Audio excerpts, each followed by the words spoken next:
जय हिंद भाई सभी को। उम्मीद करता हूँ सब अच्छे होंगे। तो दोस्तों, जितने भी अपने दिल्ली पुलिस ड्राइवर वाले भाई हैं, स्कोर कार्ड आपने देख ही लिया होगा। काफ़ी इंतजार था आपको कि हमें ये पता चल जाए कट ऑफ से कितने मार्क्स हमारे पास ज़्यादा है। लेकिन उसमें भी एक अलग ही लॉजिक इन्होंने लगा दिया, सभी को बोनस अंक दे दिए जिन क्वेश्चन पे ऑब्जेक्शन लगे थे। जबकि बोनस अंक दिए तब जाते हैं जब भाई क्वेश्चन गलत हो। अब इसमें सब बराबर कर दिए, चाहे किसी ने कोई भी ऑप्शन सेलेक्ट किया था। और इसी वजह से मैंने एक वीडियो बनाई थी जो पहले रिजल्ट आते कि भाई 17 की सेकंड शिफ्ट में 6-7 नंबर जिसके कम थे कट ऑफ से, उसका भी सिलेक्शन हुआ। वो यही रीज़न था, हम नॉर्मलाइजेशन मान के चल रहे थे, लेकिन अब आपके भी सामने आ गया। वो रीज़न ये था कि उस शिफ्ट के अंदर ज़्यादा भाई ऑब्जेक्शन लगे हैं। तो फिलहाल तो देखो, इस चीज़ पे तो कुछ किया नहीं जा सकता। जो अब नॉर्मलाइज होने के बाद में आपका स्कोर है, उसी के बेस पे आपका सिलेक्शन होना या ना होना वो आगे पता चलेगा। अब आज की जो ये वीडियो है, इसमें हम 2-3 चीज़ों पे डिस्कस करेंगे भाई। आप लोगों के रेगुलर जब से स्कोर कार्ड देखा है, बहुत सारे पर्सनली कॉल मैसेज है, मैं एक एक का रिप्लाई नहीं दे पाया था, लेकिन इस वीडियो में ज़रूर देने की कोशिश करूँगा। सबसे पहला तो ये कि भाई अगर भर्ती पे कोर्ट केस होता है तो क्या प्रोसेस रुकेगा, काफ़ी भाइयों का सवाल था ये। दूसरी चीज़ ये भाई, बहुत भाई जब से स्कोर कार्ड देखा है एक बात को बार बार पूछ रहे हैं कि भाई हमारे फाइनल सिलेक्शन के कितने % चांसेस है। मेरे पहले 85 नंबर बन रहे थे आंसर की में, अब मेरे 88 है, मेरे 89 है, मेरे 90 हैं। क्या हमें ड्राइविंग सीखनी चाहिए या नहीं सीखनी चाहिए? तो इस पे हम अच्छे से बात करेंगे कि आप लोगों के कितने % चांसेस है, कितने नंबर पे ड्राइविंग सीखनी चाहिए, नहीं सीखनी चाहिए, पर्सनली मेरा क्या मानना है इस चीज़ में। इसके अलावा हम बात करेंगे भाई, आप लोगों के जो फिजिकल है वो कब हो सकते हैं या ट्रेड कब हो सकते हैं। तो वीडियो को एंड तक देखते रहना भाई, ज़्यादा से ज़्यादा शेयर कर देना। सबसे पहले अगर हम बात करें कि कोर्ट केस होने से क्या भर्ती का प्रोसेस रुकेगा, तो भाई कोर्ट केस होने से भर्ती का प्रोसेस नहीं रुकेगा, वो चलता रहेगा। 10% मैं कहूँगा नहीं, 90% नहीं रुकेगा। पहली बात तो अभी कोर्ट केस का ही ऐसा कुछ नहीं दिख रहा। जून के महीने में वैसे कोर्ट बंद रहेंगे, जून के बाद ही इस चीज़ की कुछ संभावना है। और ये सारी चीज़ें आपको भी पता है कि भाई सामने आने के लिए कोई तैयार नहीं है। आपसी लड़ाई, एक दूसरे से ऊपर दिखाना, और घर बैठ के जो चीज़ें करनी है वो पेटिशन वाला लिंक उठा के देख लेना कितनों ने उस पर साइन किया है। मैं शुरू से कहते आ रहा था भाई, कोई भी आपका साथ दे सकता है, गाइड कर सकता है, लड़ाई आप लोगों की है। खैर छोड़ो, ये आगे की बात है। मेन इस वीडियो में ये रिप्लाई देना था आप सभी को कि भाई कोर्ट केस होने से आप लोगों का प्रोसेस नहीं रुकेगा। भर्ती का जो भी प्रोसेस है, फिजिकल है या ट्रेड है, वो चलता रहेगा। आप दूसरी बात पे आ जाते हैं भाई।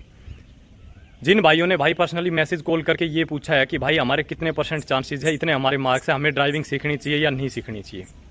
पहले ड्राइविंग वाली बात पे आ जाते हैं क्योंकि नंबर भेज के और आप लोग ये पूछते हो कि भाई मेरे 88 है, मेरे 89 है, ड्राइविंग सीखनी चाहिए या नहीं सीखनी चाहिए। तो पहले इसका जवाब देता हूँ, फिर मैं बताता हूँ कि पर्सनली मेरा क्या मानना है। तो भाई देखो, सब समझदार है, कोई बेवकूफ़ नहीं है। आप लोग कट ऑफ क्वालिफाई कर रखी है और हर इंसान को पता है कि मुझे क्या करना चाहिए या क्या नहीं करना चाहिए। तो ये आपका पर्सनल डिसीजन रहेगा। जिन भी भाइयों ने मेरे पास में मैसेज किया, चाहे किसी के 88 नंबर थे, चाहे किसी के 90, मैंने सभी को एक बात कही कि भाई ये आपका पर्सनल डिसीजन है। आपको अभी सीखनी है, बाद में सीखनी है या नहीं सीखनी है, या कहाँ से सीखनी है, भाई अपना सीधी स्पष्ट ही बात रहती है। वरना लोग तो 85-86 वालों को भी ये कह रहे हैं कि आप आ जाओ, आपके 80% चांसेस है फाइनल सिलेक्शन के, अगर सिर्फ बच्चे बुलाने वाली ही बात हो तो। लेकिन मैंने हर भाई को यही कहा कि भाई ये आपका पर्सनल डिसीजन है, आप खुद समझदार हो। अब मैं बताता हूँ भाई पर्सनली मेरा क्या मानना है। सबसे पहले एक बार अपना ग्राउंड देख लो। जो भाई करके गया उसको तो सारी चीज़ अच्छे से पता ही है, जो नया जुड़ा है उसके लिए है भाई। जिसको ये है कि हाँ मेरे चांसेस है, मैं चांसेस वाली बात को भी अभी कवर करूँगा। जिसको ये लग रहा है कि मेरे चांसेस है सिलेक्शन होने के और मेरा हाथ बहुत तंग है, यानी मैंने ड्राइविंग पहले नहीं सीखी, मैं परफेक्ट नहीं हूँ, वो भाई इंक्वायरी ले सकता है। नीचे नंबर दे रखे हैं, सारी जो भी फीस वगैरह है वो आप लोग पता कर लेना। ग्राउंड आप लोगों ने अच्छे से देख लिया, हॉस्टल भाई नया बन के तैयार हो चुका है। अब अगर मैं बात करूं मेरा पर्सनली क्या मानना है, तो भाई मैं हमेशा से कहता हूं कि जो ज़्यादा ज़रूरी हो पहले वो करना चाहिए। इस टाइम पे आप लोगों का साथ होना बहुत ज़रूरी है। अगर मैं ड्राइविंग की बात करूँ तो ये ग्राउंड यहीं पर रहेंगे भाई। किसी भी एकेडमी की बात करूँ, यहीं पर ग्राउंड रहेंगे, यहीं पर हॉस्टल रहेंगे। और मैं हमेशा ठोक के एक बात कहता हूँ भाई, जो रोड पर चलाना जानता है, चाहे वो रोड पे परफेक्ट भी मत हो, जो थोड़ी वो चलाना जानता है उसके लिए 20 दिन, और जो बिल्कुल स्टीयरिंग भी नहीं पकड़ा, जिसने पहली बार गाड़ी में बैठेगा, उसके लिए 1 महीना इनफ है। जो भाई हमारे पास से करके गए दिल्ली पुलिस के लिए या फिर CISF का जो रिजल्ट रहा, वो सारी चीज़ें पता है। मैं ज़्यादा इस बारे में मुझे कुछ बताने की ज़रूरत है ही नहीं। जो एक बार एकेडमी में करके गया उसको बहुत अच्छे से सारी चीज़ें पता है। तो भाई मेरा इस चीज़ में यही मानना है कि आप अपने हिसाब से देख लो कि आपने पहले कुछ थोड़ा बहुत सीखा हुआ या नहीं सीखा, इस टाइम पे आप लोगों के लिए क्या ज़रूरी है। भाई किसी के 90-92 में वो ये चीज़ सोच के चल रहा होगा कि हाँ भाई मैं श्योर हूँ, लेकिन सब साथ होके और एक दूसरे के बारे में सोचो, सिर्फ अपने अपने बारे में नहीं। तो ये चीज़ आप अपने हिसाब से देख लेना। अब अगर मैं बात करूँ भाई सेफ स्कोर की, या हमारे कितने % चांसेस हैं, तो भाई देखो इस भर्ती में जो चीज़ें चल रही है आप लोगों के सामने है, बहुत अच्छे से आपको पता है, जितना आपको पता है उतना ही मेरे को पता है। तो 100% सेफ, या मैं ये कहूँ कि 100% ये हम आइडिया लगा ही नहीं सकते कि हाँ भाई इतनी कट ऑफ रहेगी। वो तो तभी नहीं लगाया जा सकता था 100% तो जब भर्ती सेफ होती। और इसमें तो जो चीज़ें है वो आप लोगों के सामने है, लेकिन मैं चांसेस बता देता हूँ कि आप कंपटीशन में भी हो या नहीं हो। तो इस चीज़ का तो आपको जवाब मिल ही गया होगा, जो ये पूछते हैं कि भाई क्या मैं ड्राइविंग सीखूं, क्या मैं 100% सेफ हूं। तो 100% सेफ का आइडिया इस वैकेंसी में नहीं लगाया जा सकता। अब मैं अगर चांसेस की बात करूं तो भाई 4 कैटेगरी पे बात करते हैं। जनरल को रखते हैं पहले साइड में, OBC, EWS, SC और ST। भाई जिसके 4 या 4+ नंबर है वो सिर्फ कॉम्पिटिशन के अंदर है। फाइनल कट ऑफ क्या रहेगी, कितने नंबर पे सिलेक्शन होगा, मैं इस चीज़ पे जिक्र नहीं कर रहा। मैं सिर्फ ये कह रहा हूँ कि आप कंपटीशन के अंदर हो, अगर आपके 4+ नंबर है तो इन चारों कैटेगरी में मैं बात कर रहा हूँ। अब सिलेक्शन कितने नंबर पे होगा इस चीज़ का आइडिया मैं फिर कह रहा हूँ लगाना पॉसिबल है नहीं भाई।